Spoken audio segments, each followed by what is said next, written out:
نحمده ونصلي على رسوله الكريم اما بعد بسم اللہ الرحمن الرحیم۔ حضرت علی کرم اللہ وجہہ کہتے ہیں کہ رسول کریم صلی اللہ علیہ وسلم نے فرمایا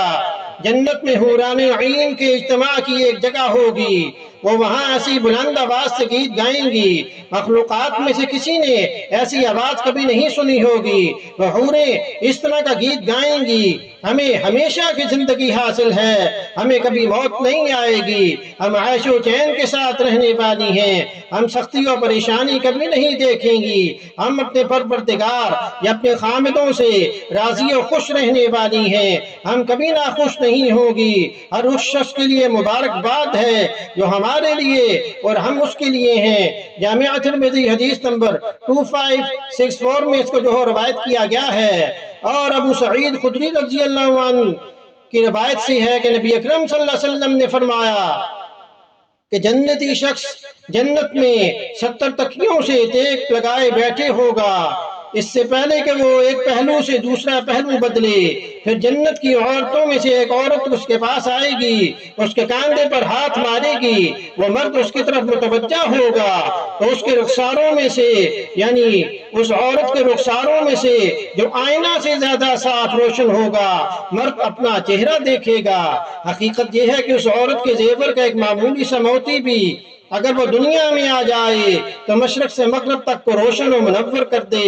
بہرحال وہ عورت اس مرد کو سلام کرے گی، مرد اس کے سلام کا جواب دے گا اور پوچھے گا تم کون ہو؟ وہ کہے گی میں مزید میں سے ہوں۔ صورتحال یہ ہوگی کہ اس عورت کے جسم پر 70 کپڑوں کا لباس ہوگا اور اس مرد کی نظر عورت کے اس لباس میں سے پار ہو جائے گی، یہاں تک کہ وہ مرد اس عورت کی پنجلی کے گوٹے کو لباس کے پیچھے سے دیکھے گا اور اس عورت کے سر پر تاج رکھی ہوں گے، اور ان تاجوں کا معمولی سا موتی بھی ایسا ہوگا کہ وہ تو مشرق سے مغرب تک کو روشن کر دے۔ مشکوٰۃ شریف حدیث نمبر 5556 میں اس کو جو روایت کیا گیا ہے، تو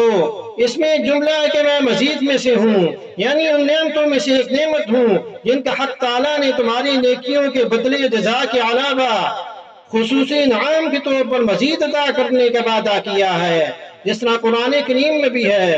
لَهُمْ مَا يَشَاءُونَ فِيهَا وَلَدَيْنَا مَزِيدٌ کہ اہل ایمان کو جنت میں وہ کچھ ملے گا جو ہم جزا کے طور پر دینا چاہیں گے، اس کے علاوہ ہمارے پاس اور بھی خصوصی انعام ہیں۔ اور بعضوں نے یہ کہا کہ مزید میں سب سے بڑی نعمت اللہ کا دیدار ہے۔ تو اللہ پاک ہمیں جنت الفردوس نصیب کریں، سنت پر عمل کرنے کی توفیق عطا فرمائیں، حدیث سننے کے بعد اسے شیئر بھی کریں تاکہ یہ آپ کے صدقہ جاریہ بن جائے۔ وما علینا الا البلاغ المبین۔